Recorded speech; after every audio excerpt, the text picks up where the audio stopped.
Bonjour Michel Kalika. Bonjour Jean-Philippe Denet.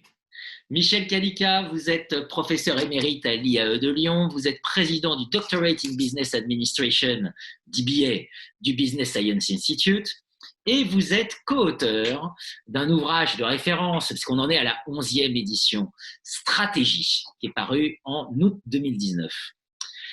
Michel Kalika, page 243 de votre manuel, vous écrivez « La mondialisation contemporaine oblige les managers de toutes les firmes, les grandes comme les petites, à s'internationaliser. » Évidemment, aujourd'hui, avec l'impact de la crise, cette crise dont on n'est pas sorti, c'est le moins qu'on puisse dire, sur le management, que reste-t-il de telles idées reçues?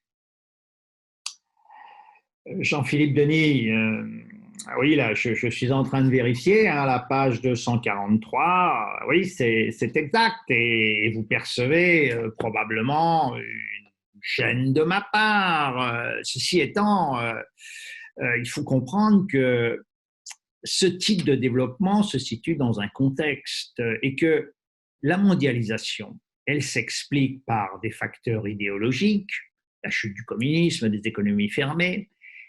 Mais la mondialisation, elle s'explique aussi par des facteurs idéologiques, c'est le soutien à la concurrence apporté par les États, par les pouvoirs publics, pour une raison assez simple, c'est que la concurrence a deux effets.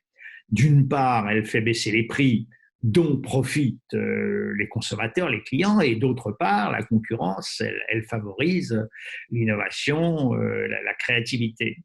Donc, il ne faut pas perdre de vue que cette internationalisation, elle repose sur un double moteur, un moteur amont, la recherche de coûts de production plus faibles, qui se traduit par des prix plus bas dont profitent les consommateurs, et en aval, la recherche de marchés plus importants, synonyme d'économie d'échelle.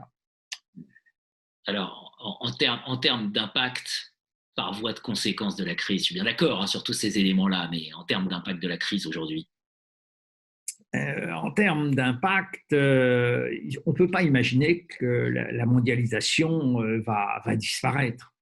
Je crois que les stratégies d'internationalisation vont demeurer, mais les stratégies d'internationalisation vont demeurer de façon plus raisonnée, en prenant en compte notamment, ce qui n'était peut-être pas le cas, la dépendance géographique et stratégique vis-à-vis de fournisseurs. Donc, à l'évidence, dans la 12e édition du manuel stratégie sur lequel nous travaillons, nous allons nécessairement reprendre cette page de 243 et nécessairement devoir intégrer des éléments tels que la dépendance stratégique et la nécessaire répartition des risques en amont dans le sourcing des grandes entreprises. La stratégie à l'heure de la page blanche. Merci Michel Kalika. Merci Jean-Philippe Denet.